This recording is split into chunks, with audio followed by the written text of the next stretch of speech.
In my previous life, when the kidnappers ran over, I saved my sister, Nancy, and got taken instead. 15 years later, my biological parents found me, but I never felt any love from them. The little master who had taken my place often framed me. Nancy would always walk arm in arm with him, looking at me with disdain, saying, "My only brother is Eric," as she wished I was killed by the adopted brother. Then, I opened my eyes and was back on the day the kidnappers came. 6-year-old Nancy looked panicked. "Brother, save me." This time, I didn't rush in like before. I calmly said, "Sis, see you in 15 years. Hurry. Grab that little boy. Don't let him run." Urgent cries filled the air. I suddenly realized I was sitting in a kid's go-kart. 6-year-old Nancy was running and crying. The scene was so familiar. I realized I had traveled back to the day I was kidnapped. Soon, the fierce old lady caught Nancy and headed towards a van across the street. "Brother, save me." Nancy was terrified. In my last life, I saw the old lady taking my sister away and immediately drove the go-kart into her. The old lady fell and Nancy broke free. I yelled, "Sis, get on." Nancy quickly got on the go-kart, but I was thrown off while turning. The furious old lady got up and caught me. Nancy, scared, didn't stop the go-kart and escaped unharmed, while I was kidnapped, starting a tragic life. "Brother, save me." Nancy's cries continued. The old lady and her accomplice had noticed me. No time to waste, I drove away. As I looked at the crying Nancy from a distance, I calmly said, "See you in 15 years, sis." After Nancy was kidnapped, my parents were devastated, posting her missing notices everywhere. But it was useless. Thinking back to the family that bought me, they lived so far from town. I wondered how Nancy would end up. Though my parents were heartbroken now, they'd forget, just like they did with me. They later adopted a son, showering him with love.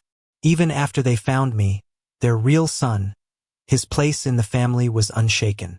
Most absurdly, when the adopted son needed a kidney transplant, they begged me, their own son, to donate mine. So, nothing can't be replaced, not even parents or children. Time flew by, and it was almost a year since Nancy disappeared. I always told my parents how lonely I was and missed my sister. It made my mom cry every time. One day, she suggested to my dad, "Why don't we adopt a child?" I saw it coming, so when they told me their plan, I asked, "Can we adopt a sister? I want a sister to look after me." My parents were uneasy but didn't object. Since adopting a sister was my call, they took me to many orphanages. I wasn't satisfied with any girl I met. Then we visited a remote, run-down orphanage. After not finding anyone suitable, we were about to leave when chubby Larry suggested adopting a boy. He mentioned one who was polite, smart, and well-behaved. Tired from the search, Mom agreed to see him. When the boy came out, I was shocked. It was him, Eric, the boy my parents adored in my past life. He was surprised too. His polite smile changed to shock, blurting out, "What's going on?" We stared at each other. Mom asked Larry, "Is this the boy you mentioned?" Larry was a bit embarrassed. "Judy, sorry. Eric might be just excited to meet you." Eric quickly composed himself, becoming polite and cautious. "Hello, sir, ma'am. I'm sorry. I didn't mean to be rude." Mom nodded, curious but asked some questions. Eric answered them all politely. After talking, it was clear my mom liked him. My dad seemed pleased too. But I had the final say as Jason. "Jason, can we bring this boy home?" Mom asked gently. "No." Eric's face turned pale. He looked at me, shocked and anxious, wanting to say something but held back. Mom was surprised by my firmness. She tried to convince me, having a brother isn't bad. You could build models and play games together. No. Seeing my resolve, Mom sighed. "Sorry, Larry, we can't adopt this boy." "It's okay, Judy." Larry nodded in understanding. But no. Just then, Eric suddenly broke down and yelled out, "Why is this happening, Mom?" "It's me, Eric." "Dad, don't you recognize me?" His parents were startled and confused, looking at the boy in front of them, not understanding what was going on. Eric rushed over and held his mom tightly, tears streaming down his face, as if afraid she might disappear in the next second. "Mom, I've been waiting here for you and Dad for so long. Take me home. I don't want to stay here another day. Where's my sister? Why didn't she come?" His mom was freaked out by his strange words and pushed him away. "What is wrong with you? Are you not right in the head?" Eric paused and wiped his tears, explaining, "No, Mom, I'm perfectly clear-headed. Last life, you picked me up from here." Except for me, no one understood what he was talking about. His parents looked completely shocked. They probably didn't expect Larry to recommend someone mentally unstable.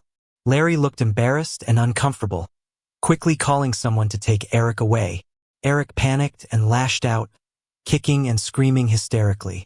"No, I won't go. I want to go home with Mom and Dad. Get away. Get away.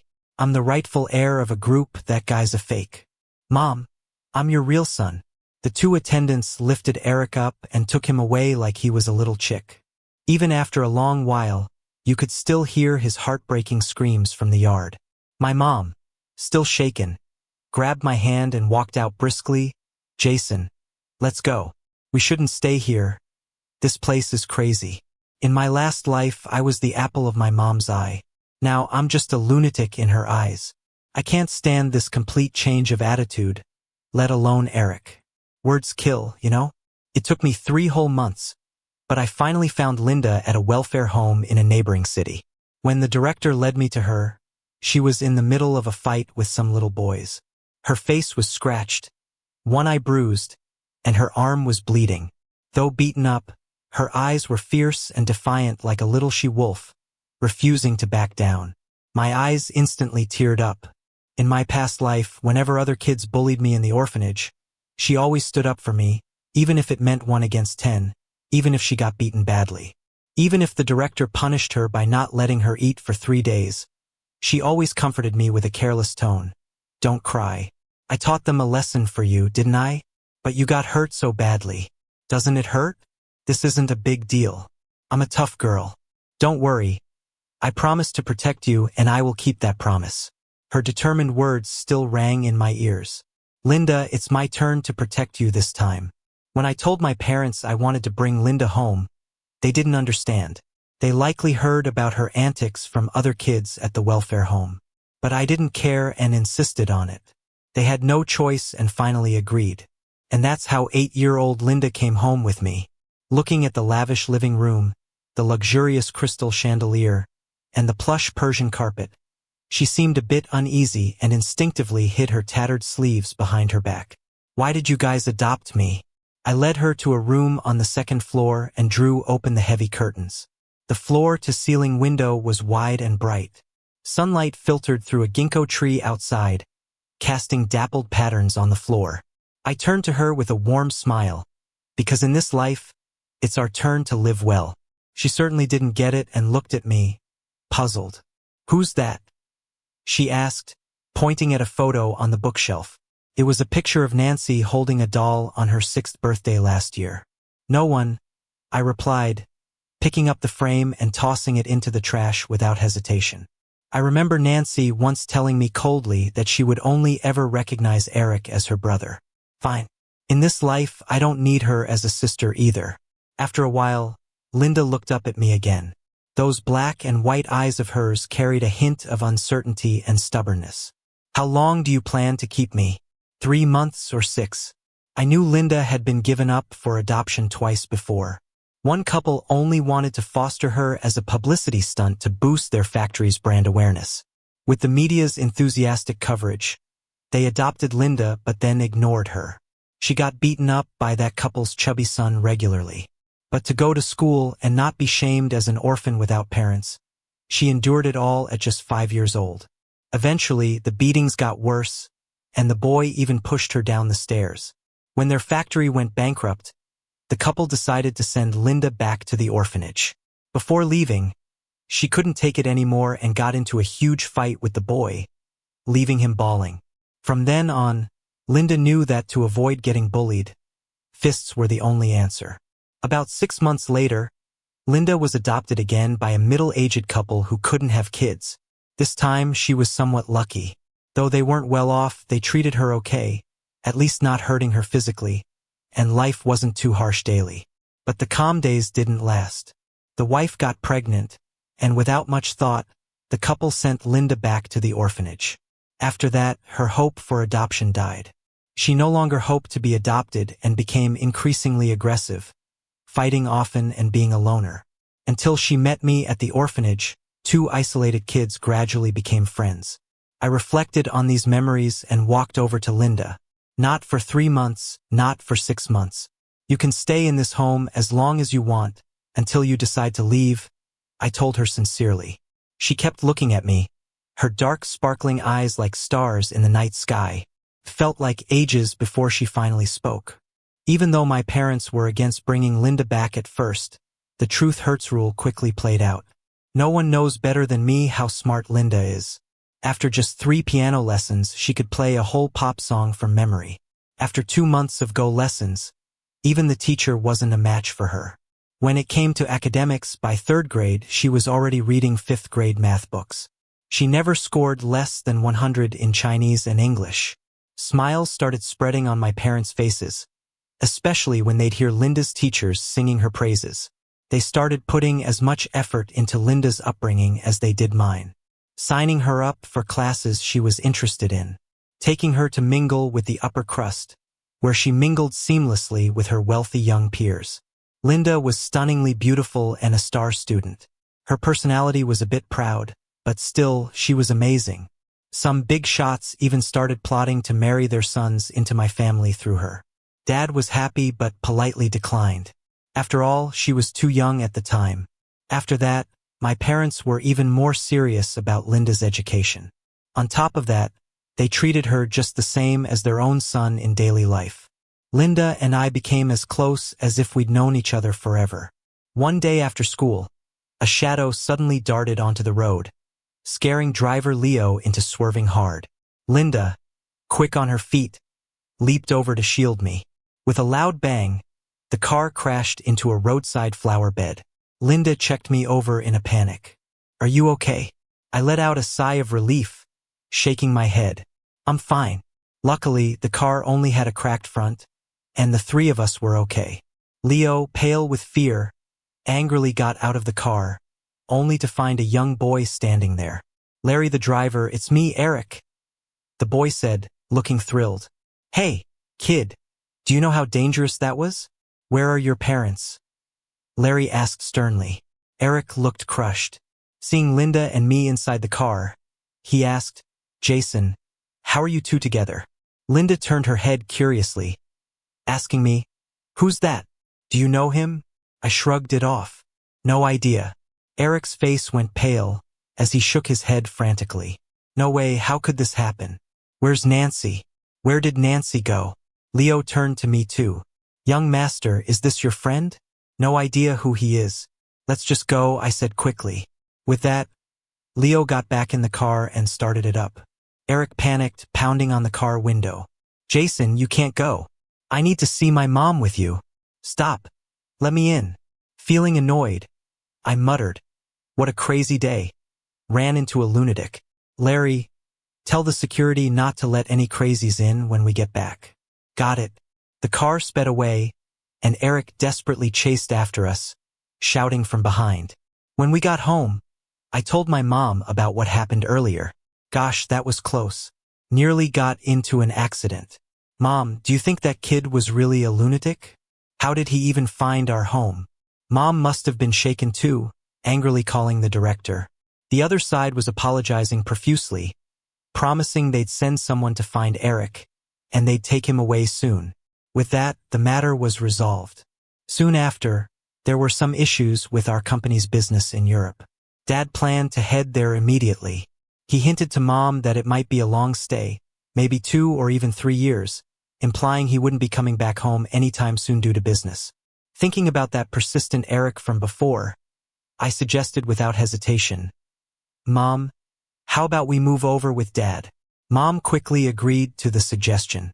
Just 2 weeks later, our family flew to France together. Up in the sky, I quietly looked at the clouds below and waved a goodbye. "Bye-bye. Nancy, Eric. If fate allows, see you in 14 years. In those long, hard times, hang in there. Don't go getting into trouble or doing anything drastic. Grit your teeth. Live like ants in poverty, with no dignity. 'Cause, that's how I made it through last time around.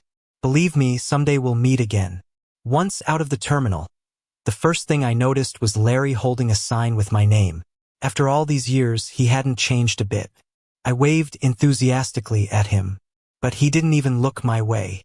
I had to walk right up to him, grab the sign from him, and say with a smile, "Hey, what were you dreaming about? I've been calling you." "You're Jason," he looked shocked. "How'd you grow so tall and handsome?" "I've always been handsome." Larry nodded excitedly. His eyes even looked a bit watery. Yes, of course you have." Then he looked behind me. "You came back alone? Where's the chairman, Madam, and Linda?" "They'll be back in a couple of days, once Linda's last show is done. You know how my parents are. They'd never miss their baby girl's performance." Larry clearly agreed. Yeah, every time the chairman calls, he can't stop talking about Linda. Always about how she performed in Vienna last month or how she's heading to the White House next. Sometimes I try to ask about you, but there's no room in the conversation. You'd think Linda was the biological child. I shook my head, amused. "Larry, you probably want to ask about Henry." Embarrassed to interrupt Dad. "Henry's Larry's son. 10 years ago he went to study in France, and he lived with us since then." Ugh, as if. I don't care about that rascal. Whenever he calls, it's just to ask for money. Larry grumbled. On the way back, I noticed the city's CBD had huge posters of Linda everywhere. The genius pianist is returning to perform for the first time in 14 years. It's a pretty good publicity stunt. The old house we used to live in got sold a long time ago. 3 years ago, my dad bought a villa on a hill in the suburbs. The view is amazing, and it just finished getting renovated last year. This is my first time stepping into this house. The renovation looks great, almost like the dream house I've always wanted. It was totally worth it. Linda and I drew over 100 sketches before the renovation to design the most comfortable home for our parents when they come back. Larry started his usual rambling. "Jason, why do you guys like living up so high on a mountain? The view is nice, sure, but you young folks need to drive carefully. These mountain roads twist and turn, and there's a cliff below. Don't drive fast." "Got it." While soaking in the bath, I heard the phone ringing outside. I was so exhausted from the flight that I didn't want to move. But the person on the other end was persistent, ringing for almost 10 minutes. I had to get up and answer. "What are you doing?" A gentle and soothing voice spoke in my ear. I wrapped myself in a bathrobe and leaned lazily on the sofa. "Missy, I'm taking a bath." "What's so urgent that you have to tell me now?" There was a brief silence. "I booked a flight for the day after tomorrow." Linda's voice sounded a bit weary, probably tired from all the practice recently. "All right, I'll make sure to welcome you home, Missy." A soft laugh came through the phone. "So, how was the performance?" "Not bad. Congrats. Okay, it's 11:30. Go to bed. You shouldn't stay up late." A light sigh drifted over my ear. "I know, good night." "Good night, love ya." There was a moment of silence before the other side continued. "What did you just say?" "Good night." The next part. "Love ya." Another moment of silence, like even breathing was paused. I chuckled. "What? Can't I say it? I heard your fans saying it at the airport last time." 3 seconds later, the dial tone buzzed in the phone. 2 days later, Larry picked up my parents from the airport, but Linda was nowhere to be seen. I heard she was picked up by the event organizers and might return in the evening. Oh well, I had specially asked the housekeeper to make a seafood feast, but it looks like she'll miss out. Just as we were about to eat, Ben the butler rushed over to say someone outside was asking for us. "For who?" I asked casually. "They said they're looking for the chairman and his wife." My parents exchanged puzzled glances. "Looking for us? Who?"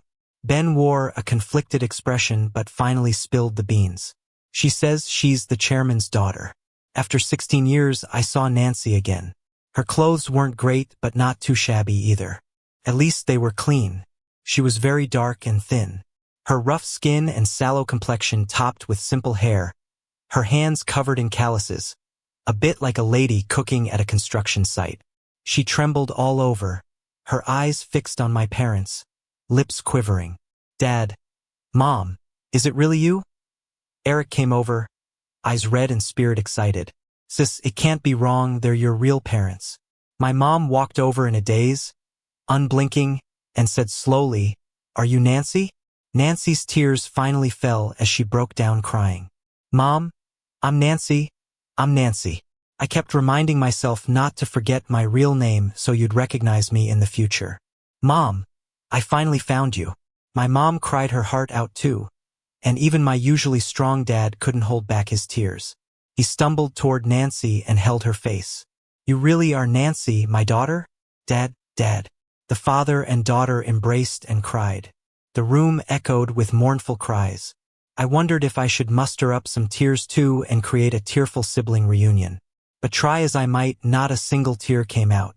Instead, I felt a strange sense of vindication. I recalled the day I was brought back in my previous life. Nancy wore a luxury Chanel dress with an arrogant look, just like those high society ladies on TV. She stood at the top of the stairs, looking down on me with a cold aloofness that screamed, Stay away. Dad, Mom, is he really Jason? You must be mistaken. Even after my dad confirmed it, annoyance lingered in Nancy's eyes. Eric, wearing a simple blue shirt and dark pants, walked over, displeased. Sis, is she really your brother? Looking at Eric's pouting face, Nancy couldn't help but smile as she messed with his hair like a puppy. Silly, you'll always be my only brother. I clutched my hands, nervously watching the two of them joking around. Even though I was standing in the living room, I felt like I was sinking into the ground. Thinking of the haughty and proud Nancy from back then and the plain-looking, sun-darkened lady in front of me now. She even looked 10 centimeters shorter than last time. I guess life's been hard without proper nutrition. Are you Jason? She finally noticed me after the cries ended. I smiled politely. I am. She walked over and studied me from head to toe, her gaze making me uncomfortable. Long time no see. Her tone was pretty cool. Yeah, it's been ages. It had been 16 years since we last parted. Fate sure has a mysterious way of working. Only, I did delay our reunion by a year, since school was a priority. Long time no see, sis. Nancy nodded, then seemed to remember something. Oh, by the way, Dad, Mom, let me introduce you to someone. This is my adopted brother, Eric. Wow, these two really have a special bond, the kind of sibling love. Of course, in their past life they were the richest duo, but in this life, they've become the tough-time siblings duo. Without the tailored suits, Eric has lost his dashing and imposing look from the past. Now he's just a lanky guy with greasy hair and dark circles under his eyes, looking pretty sleazy. Even though his clothes are new, they look pretty cheap, like under $100 for the whole outfit. Even the security guard at our front door looks more dignified than him. When I shifted my gaze to him, Eric's face showed genuine embarrassment and awkwardness. There was also a glimpse of deep bitterness and hostility. Clearly, he hates me intensely, and it's not hard to see why. I'm the reason his life turned out so miserable and poor. He almost got adopted by my parents, after all. But whatever. His hate doesn't come close to how much I hated Nancy on the day she kidnapped me to the hospital to be his kidney donor. Those days, lying on the hospital bed, I felt like my life was a living hell. I hated Nancy, hated Eric, hated my mom and dad. I hated every single one of them. If I could have chosen, I would have wished us all to be wiped out together. But what good would that do? Absolutely none. After the surgery, my enemies recovered, and my family was all happy again. But I didn't heal well and got an infection, getting weaker and weaker. Eventually my kidneys failed, and I was gone within a couple of years. My parents clearly haven't realized that Eric was almost adopted by them as a kid. They politely thanked him for helping them find their daughter. They thanked him for taking care of Nancy over the years, even inviting him to stay. No effort comes without a reason. Eric going to all this trouble to find Nancy was all for this moment, wasn't it? Bet he spent these years looking for Nancy. After reuniting, we still have to follow procedures. Even though it's almost confirmed, Nancy volunteered for a DNA test, just in case. My dad didn't object. That whole afternoon, My mom sat on the couch holding Nancy, talking through tears. She asked about her life over the years and reminisced about Nancy's childhood. Like there was no end to the conversation. I caught bits and pieces. Nancy's adoptive father died when she was 11, and her adoptive mom raised her alone. Since they were poor, she only went to school until 7th grade, then went to work. She's collected trash, worked in factories, delivered packages, and cooked on construction sites. Quite a story. No idea how Eric found her. Hearing her daughter didn't finish middle school, Mom got teary-eyed. My dad just sat there, silent. As everyone sat in silence, we heard a noise from outside like a vehicle pulling in. Soon, footsteps echoed in the living room. A graceful girl pushing a simple suitcase walked in. "Hey, Dad." "Mom, why are you all sitting here?" Megan took off her beret, revealing her stunning face in the light. She curiously looked at us on the couch. The daughter is back." Mom suddenly stood up, seeming a bit flustered. Dad looked a little rattled too. "Have you eaten? Are you hungry? Should we ask Mrs. Lee to make you a snack?" Mom unconsciously stepped away from Nancy and headed towards Linda, naturally showing concern. "Mom, I already ate." Linda smiled at her. "Who are these two?" She was obviously asking about Nancy and Eric. Mom looked nervous, unsure how to answer, and glanced at Dad. Dad hesitated, glanced at Nancy, then at Eric. "They're kids from a distant relative's family." Mom seemed relieved but guilty after hearing this. Awkwardly, she added, Yes, kids from distant relatives." I sat casually in the armchair, watching as Nancy's already rough and yellowed face slowly turned pale. Linda nodded to the two on the couch as a greeting. Nancy stayed expressionless, not responding. Eric stared at Linda for a while, lost in thought. "Mom, I'm gonna take a shower upstairs."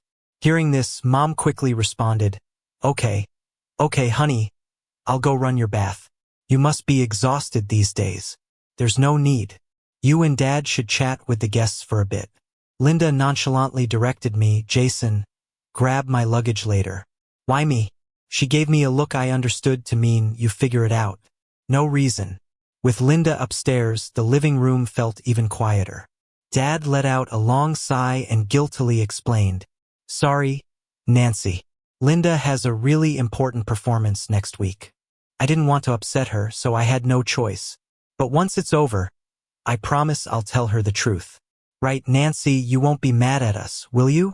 Mom seemed to realize her earlier behavior was wrong and cautiously watched Nancy. But even if it happened again, she'd probably do the same thing. Parents, after all, prefer children who make them proud. Don't they? I've certainly learned that the hard way in my past life. Nancy's clenched fists slowly relaxed. Looking at Mom, the deep darkness in her eyes cleared. "Of course not, Mom, I understand." Hearing this, Mom seemed relieved. That's good. I silently mocked her innocence. Being robbed of your parents' love for 16 whole years by a stranger isn't something you just get over. Just like me in my past life, and Nancy in this life. 30 years on the East Bank, 30 years on the West. My dear sister, have you finally felt the heart-wrenching, helpless feeling yet?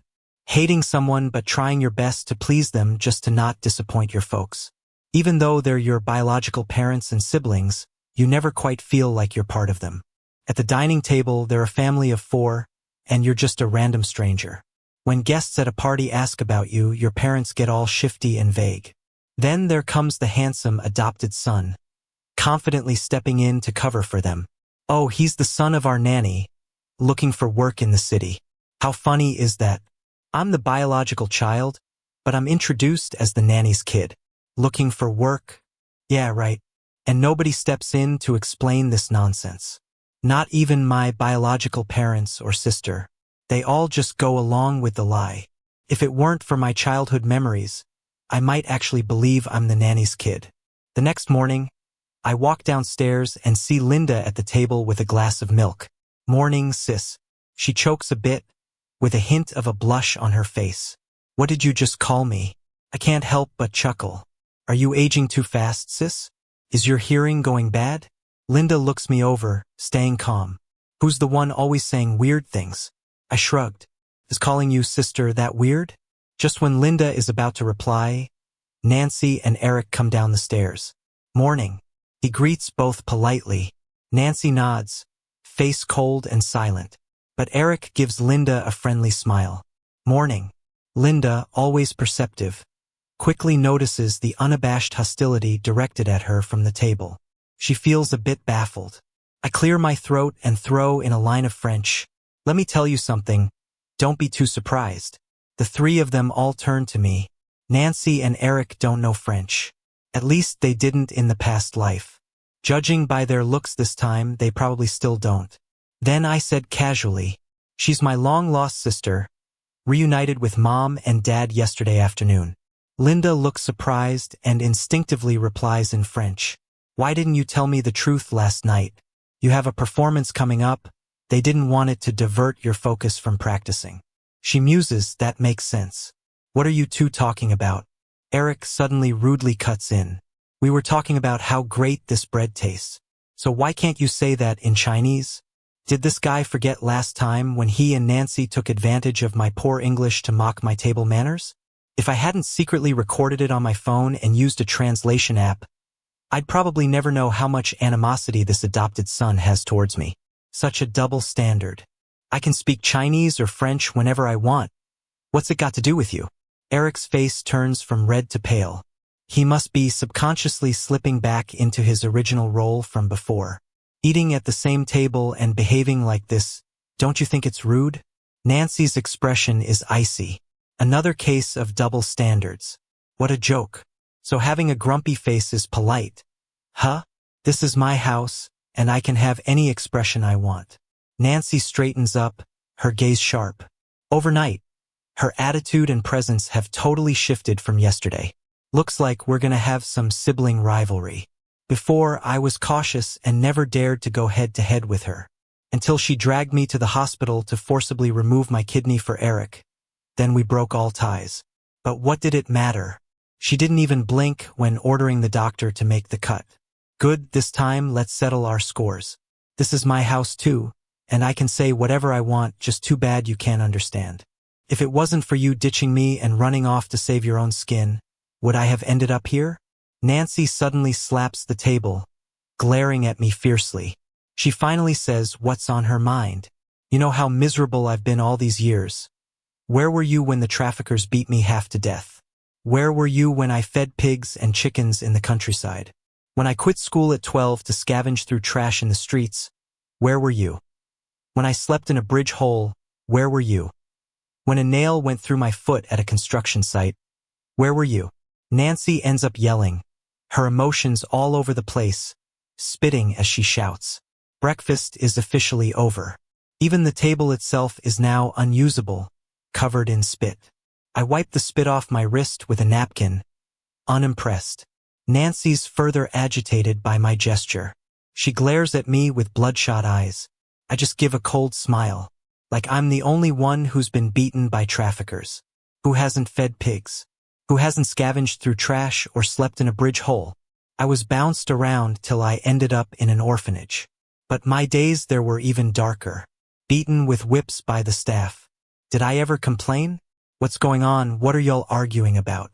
Father and Mother walk in from outside, puzzled glances aimed at us. Nothing. Linda reacts first. We're just chatting. Mother gives a nervous look to the other side. Nancy, you didn't say anything you shouldn't have, right? In the heat of the moment, Nancy looks tense. Mom, who exactly is your real daughter? Huh? Can't I even speak the truth? You. Mother, lost for words, just stands there. After 3 seconds, she hurriedly explains to Linda. Linda, I'm sorry. I didn't intentionally keep things from you yesterday. Please don't be mad at Mom. In my heart, you'll always be the daughter I love the most. Even though I knew my mom always doted on Linda, hearing her say that right in front of her own daughter was surprisingly satisfying. Nancy looked at her mom, completely shocked. Her expression slowly changed from disbelief to disappointment, then despair, and finally utter silence. Meanwhile, Linda felt super awkward. Mom, I'm fine. You? She didn't even know what to say. Inside, she was probably thinking, go check on your real daughter. Linda quickly made an excuse to practice piano and left the scene in a hurry. After she left, Nancy calmly spoke up. Mom, Dad, when are you planning to make her leave? Her mother was momentarily confused. Make who leave? I'm your real daughter. Now that I'm back, you should get rid of any unnecessary people, right? You mean make Linda leave our home? Exactly, Nancy said plainly. Absolutely not, both parents said in unison. Her mom looked at Nancy like she was talking nonsense. How has Linda ever wronged you to make you want her out on your second day back home? Nancy sneered. Mom, I'm your birth daughter. I've suffered and been through hell all these years without any of your care and love. Now that I'm finally back, I still have to put up with this fake daughter. Have you thought about me? Her mother's eyebrows furrowed, and her face turned unhappy. We know you've had a tough time out there, and we'll make it up to you. But it's not Linda's fault. You can't blame her for it. Nancy was speechless for a moment.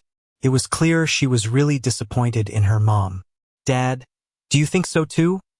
Her dad looked at his real daughter, a hint of guilt in his eyes, but his tone was firm. Nancy, your mom is right. You've been through a lot and we do owe you. We hope to make it up to you, but Linda isn't to blame. We won't ask Linda to leave, and we hope you two can get along. Make it up to me? Nancy let out a cold laugh, like she'd heard the biggest joke. How do you plan to make it up to me? With money? Don't forget that the money was always mine. The entire A group is mine because I'm your real daughter. How many times do I have to say that? If you want to make it up to me, unless you can turn back time, go back 16 years, can you? Can you? Nancy's hysterical screams echoed in the living room. In her fury, she flipped the dining table, sending cups and plates crashing to the floor. She did what I always wanted to do in my past life. She said what I wanted to say. Yeah, parents always talk about making up for things. But can they really make up for lost time? It's the carefree childhood and precious youth that we missed out on. But in my past life, when my parents asked me to get along with Eric, Nancy was right there making snide comments. You'll never take Eric's place. He'll always be my only brother. If it weren't for our blood relationship, I'd have been kicked out long ago. In the end, she forced me to give Eric a kidney. I asked her why she'd do this to me. After all, I was his real younger brother. Because you're just unlucky, you have no luck to live with us, she replied. It's easy to talk big unless you're in someone else's shoes. Nancy, it's your own bad luck you don't have the blessing to stay in this family. After that day, a clear rift grew between Nancy and her parents. Both sides seemed to avoid each other, clearly not willing to compromise.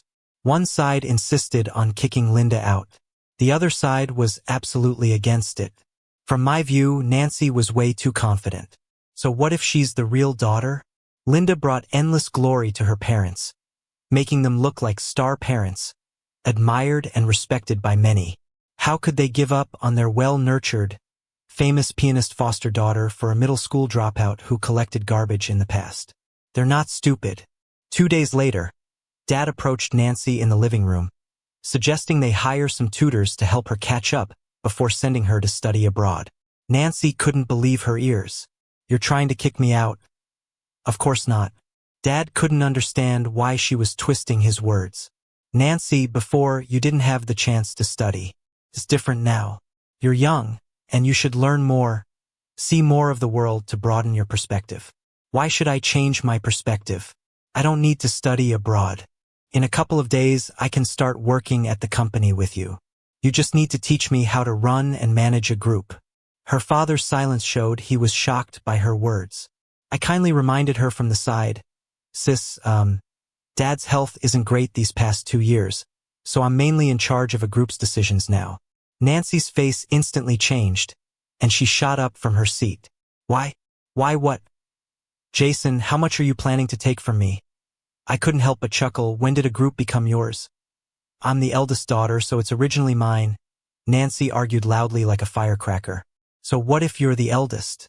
A group belongs to Dad, and it's not your turn yet to say it's yours. I said it's mine, so it is. You guys owe it to me. You must compensate me, she snapped delusionally. Enough was enough, and Dad finally lost his temper. How do you expect to manage the company? Are you daydreaming? If you want to join a group, at least graduate from Stanford Business School like your brother did. Do you have that capability, middle school dropout? By the time you get into Stanford, that opportunity will be gone. When Mom and Eric heard the commotion, they rushed over. The living room fell silent. Nancy stared at her father, her eyes filled with resentment and humiliation. She glared at him, almost bursting with fury. I'm your real daughter. You lost me and now you're rejecting me. So what if I'm just a cook? I'm your real daughter, and the one playing the piano is the one you adopted from the orphanage. Are you seriously losing it? Ignoring your biological daughter and kissing up to the piano player every day. I think you both have lost your minds. A loud slap landed on Nancy's face. Her father trembled with anger. Get out. Just get out. It was a chaotic day. Nancy, of course, didn't leave. She couldn't bring herself to. The father-daughter relationship hit rock bottom. Even her mother was colder towards Nancy since she was also insulted. Plus, with Linda's first performance in the country coming up, she had less attention for her biological daughter. On Friday afternoon, her parents were dressed up early, ready to hit the concert hall. Linda had reserved front row seats for us. She had invited Nancy and Eric to the performance out of courtesy a couple of days ago. But till 4 p.m., Nancy stayed locked in her room. Eric, however, dressed to the nines, followed us to the car. The performance was, unsurprisingly, a hit. It was a full house. After thunderous applause, we went backstage to see Linda, who was swarmed by reporters. Once they found out who we were, they started snapping pictures and bombarding us with questions. Luckily, my parents were pros at handling such situations, posing calmly for the cameras. First, Eric was a bit awkward, but he quickly adapted. After all, in his past life as the heir to Group A, he was used to cameras. Most reporters knew my parents. Some even knew me, but no one recognized Eric. Some were quick to guess his relationship with Linda, subtly probing if he was her boyfriend. Eric just smiled and dodged the questions skillfully. A well-known TV station wanted my parents for an interview show. They wanted to explore how a genius pianist is nurtured from the parent's perspective. So they weren't there at the moment. No one was to slap Eric. I just quietly watched him from the sidelines. The next day, Linda's relationship status buzzed on social media. Eric's not-so-striking face was on screen. Fans couldn't believe it but couldn't explain why he was backstage with Linda's family. Linda's Facebook was flooded. Woo-woo. Does the goddess have bad taste? She should date me. I stayed up all night wondering where I went wrong. Eric became noticeably more attentive to Linda after that day. He'd join her for breakfast every morning and quietly took milk from the nanny to her room at night. They'd discuss piano and violin together.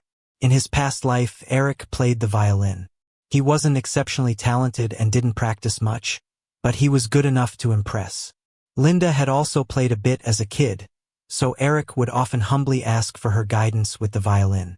While he remained unembarrassed, I felt second-hand embarrassment for him. That night, Eric came upstairs with milk. Without a word, I drank it all. His face was grim. It wasn't for you. I know. I did it to warn you, don't waste your time. Linda's out of your league. He chuckled at my comment, direct and taunting. And how do you know she's out of my league? She's just a woman. Where does he get this confidence from? Since he didn't believe it, we decided to test it out. While he watched, I knocked on Linda's door, leaving it ajar on purpose. She had just showered, wearing a robe, her damp, curly hair dripping. She asked me, "What's up?" I suddenly didn't know what to say, standing there dumbfounded for a moment. "Want me to dry your hair for you?" She gave me a weird look. "You came here just to dry my hair? Fine, forget it." I shrugged. "Wait." She stopped me, her eyes moving slightly. "The hairdryer is in the bathroom." "Bathroom? Forget it. I'll dry it for you first, sit down." I patted the sofa. Linda glanced at me oddly, a certain emotion on her face, but she sat obediently. To clear my mind, I randomly rubbed her head with the towel. "Jason, are you doing this on purpose?" Linda smacked my hands angrily. I grasped her soft wrist. Our eyes met. "How did I upset you?" Her hands caught in mine, her eyes turned fierce like a little wolf, showing signs of getting annoyed. I hadn't seen this side of Linda for a while. In our past life, it was frequent. Remembering her fighting with those rowdy kids at the orphanage or how passionate she looked while playing the piano, it was hard to believe they were the same person. "You didn't upset me, but I'm gonna upset you," I said and immediately kissed her. Linda seemed taken aback, but after a brief pause, she responded. The two of us kissed passionately on the sofa. As we paused to catch our breaths, she looked at me seriously. "Are you sure you want to do this?" I seemed to be addicted to her lips, nodding quickly, "Yes, I'm sure." Linda chuckled lightly, playfully. "I was just going to ask why your mouth tastes like milk." I heard footsteps outside the door, slowly fading away. After I claimed Linda's territory in front of Eric, he backed off a bit. I thought he had given up, but he was just waiting to play his trump card later. Weekend. I had to fly to Germany for business. My parents were scheduled to tape a follow-up interview show on those days. At home, it was only Linda, Nancy, and Eric. I took a 2 p.m. flight home, arriving at around 1 a.m. Walking past the third floor, I noticed Linda's bedroom door was open. As soon as I stepped inside, someone flipped on the light. Eric was lying shirtless on the bed, giving me a mocking grin. Linda was quietly asleep next to him. "You're back. We've been waiting for you." Hearing him say "we," I noticed Nancy on the couch. Fury surged through my head, and I barely stopped myself from kicking Eric. "What did you do?" Nancy looked at me nonchalantly and tossed an iPad onto the coffee table. I picked it up and opened the gallery. It was full of different photos of Eric and Linda on the bed, in the car, and in the bathroom. The angles were sneakily shot, making it look like Linda was either asleep or enjoying herself. I dropped the iPad and walked to the bed, softly calling Linda. No response. I couldn't believe Nancy and Eric had stooped so low. "What do you want?" "Linda's career plus half of a group's rights." $2 billion doesn't seem like too much, Eric said casually. I turned to Nancy. "Is it about money for you too?" She looked me in the eye. "What else?" "I can't decide on this without calling Dad first." I quickly briefed the situation over the phone. My parents were staying at a 5-star hotel about 40 minutes away, near the TV station. They arrived quickly. Mom rushed to the bed to call Linda, who still didn't move. When Mom saw Eric in nothing but a bathrobe, she almost passed out from anger. Before anyone could react, she'd slapped Eric twice. "What did you do to Linda? How did you get these photos?" Eric looked at her in disbelief, stunned by what just happened. "Mom, did you hit me? You good for nothing, who gave you the nerve to mess with my daughter?" Eric's face fell. "Did you just insult me?" "No manners, I did. You're not even worthy to lick my daughter's shoes." Your daughter. She's not your daughter. Nancy and I are your real kids, you fool," Eric shouted. "Are you nuts?" Mom shot back at him, exasperated. "Yeah, I've lost my mind. If you don't cough up $2 billion in 3 days, every video and photo will go public." Mom tried to slap Nancy but was pushed back. I walked over and stopped her. "Mom, Dad, you go. I'll deal with them." Dad gave me a long look, then dragged my furious mom out. I opened the iPad, scrolling through the photos calmly. "Not even $20, let alone $2 billion, I said. Eric sneered. "Jason, I want to see how far your stubbornness goes. Eric, in our past life, you might have had a chance with Linda. But now, don't you have any self-awareness?" Eric's eyes widened as if he'd seen a ghost. Staring at me, he stammered, "Jason, you were reborn too, right?" I smirked coolly, not responding. Nancy looked between us, thinking she misheard. "No wonder you ended up with Linda back then." Eric glared, consumed with hate. "At the orphanage, you made sure Mom and Dad wouldn't adopt me, right?" I shook my head. "Not just that. I convinced Mom to move us to Germany, told Dad to sell the old house, and suggested he transfer Larry to a branch up north. I wanted to sever your ties to our family completely." "You bastard," Eric snapped, throwing a punch, but I caught his wrist firmly. "Thanks for the compliment. I dealt with Nancy, why not you?" Nancy seemed to realize something, her expression darkening. "Jason, what do you mean?" But Eric already knew. "It was you who set her up to be taken by traffickers." Wrong, I said. I just chose self-preservation. Jason, Nancy's face twisted with rage. She lunged at me, hands around my neck, eyes flaming red. I suspected it was you all along.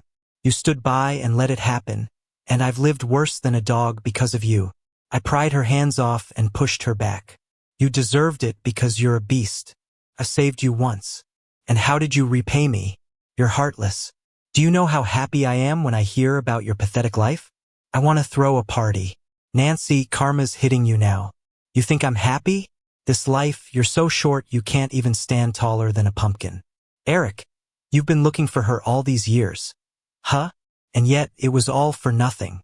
This lifetime's Nancy isn't going anywhere anyway. She's better off cooking on a construction site. Eric gritted his teeth in frustration. So what? At least I won this last time. I won in the previous life. Yeah, you did, but that was in another lifetime. Right now, you're broke with nothing to your name. Hope you can afford a kidney transplant when your kidney disease comes back. Eric burst into a manic laugh. Why would I be broke? I'm about to get 2 billion, aren't I? You don't want to see Linda's career ruined, do you? Or do you want to watch a group go bankrupt? I didn't argue, just pulled out the surveillance of Linda's room and the garage downstairs on my phone.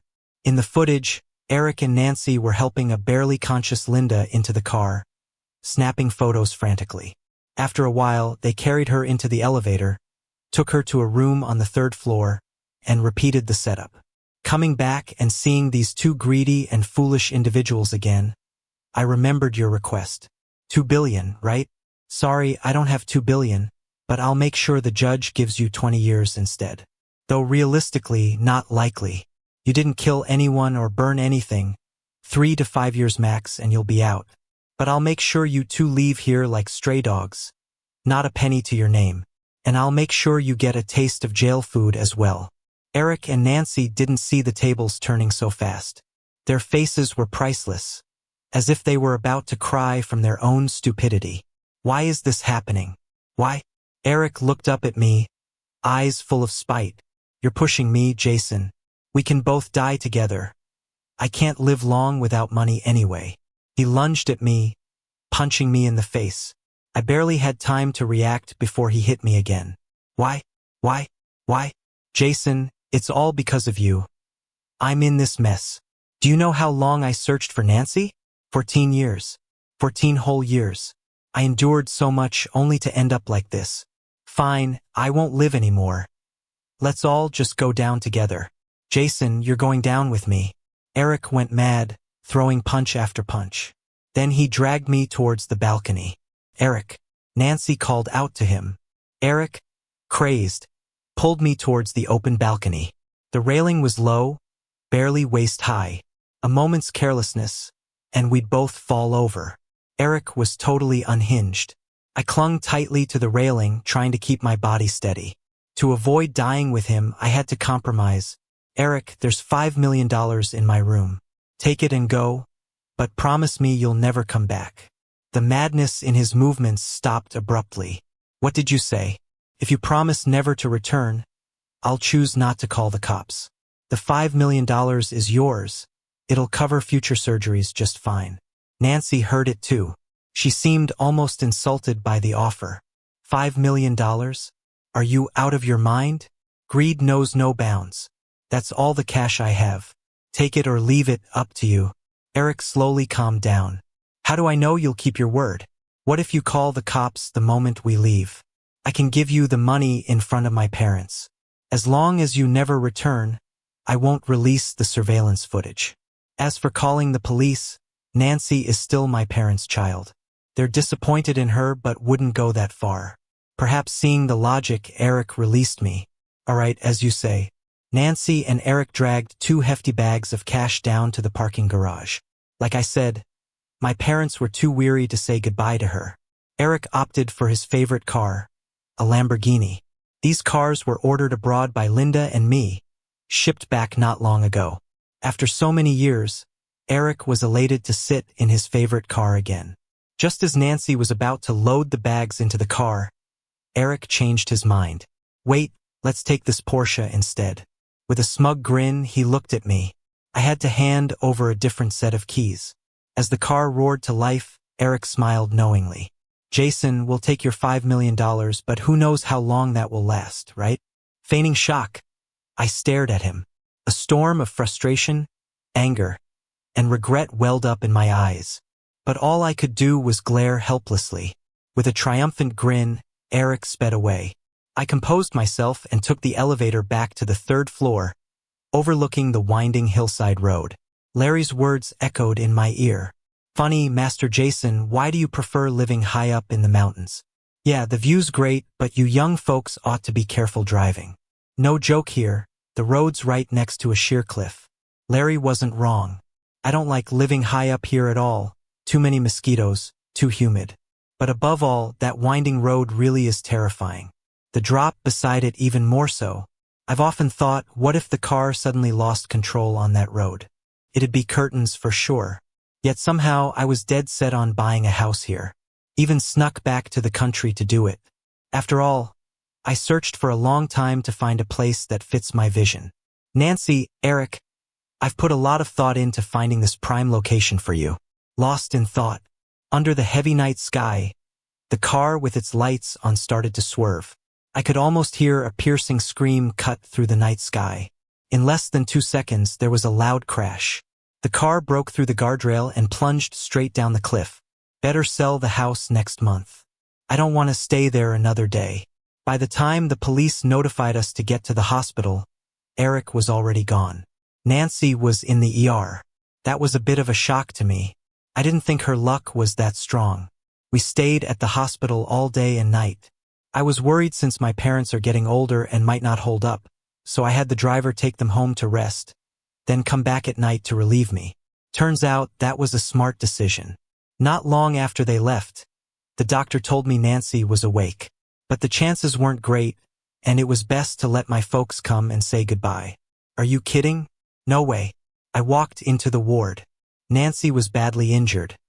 I heard a tree branch went through the windshield and straight through her body and the passenger seat. What a resilient branch. I tried not to look below her neck. Didn't want to leave a mental scar on myself. Say what you want to, I'll pass it on to our parents. But it'd be best to avoid sensitive subjects like you thinking I tampered with the car or whatever. I want to see Mom and Dad. Nancy managed a few weak words. Larry drove them home, they won't be back for a while. A look of despair flitted across Nancy's face. It was the kind of despair right before the end. Her face suddenly turned ashen. Slowly, she spoke again. Jason, this lifetime you must feel proud, right? What do you mean? I looked at her suspiciously. You remembered things from your past life? Despite how weak Nancy was, her eyes had that arrogance I was familiar with. That self-important vibe, pushing people away. That was definitely the Nancy from the past life. Last night's crash, was it you? Nancy spoke as blood trickled from her mouth. Looks like she not only regained past memories but also got a bit smarter this round. Good thing there weren't cameras in the room, so I might as well level with you. Yep. Trading our lives, Linda's and mine from the last life, for yours and Eric's this life. Seems fair, right? I don't have many virtues, but holding grudges is one of them. Nancy stared at me, her lips trembling. Hate me, go ahead. My big grudge is finally avenged. I'm thrilled. When were you reborn? I swear I never spoke so seriously in this life. The day with the traffickers, remember? When that old lady nabbed you, I even waved bye-bye. I told you, see you in 15 years, but too far away, might not have heard. Nancy coughed violently, blood spilling. I shook my head, continued my rant, and I even knew where you were sold as a kid. When you told them last time, I guessed it. Nancy, actually, all those years I knew where you were, just didn't want to bring you back. 'Cause I told you 15 years, couldn't advance it. Nancy coughed harder, the blood just kept coming. Her trembling finger pointed at me, consciousness fading. You're ruthless. Am I? Of course. Can't get revenge any other way. Last life, when I found out you hit Linda, I vowed to become a demon, to take your lives, yours and Eric's. At Nancy's burial, Mom sobbed uncontrollably. Dad seemed to age overnight. Who'd imagine a newly reunited daughter ending like this? It's all right, grief's temporary. In time, when the sadness fades, they'll go back to peaceful lives. Last life it was me, this life it was Nancy. Doesn't affect them much. Folks were fair, not playing favorites. Though I hated them a bit, life's just like that. At least this life, they got Linda. The one I love gets to grow up safe and sound, no turmoil like that last life, and became the brightest star around. For that, I'm willing to make peace. Linda spent a few days in the hospital thanks to hallucinogens and sedatives from Eric and Nancy. Sunday, the driver brought her home. The house was quiet, seventh day since Nancy passed, parents went to the temple.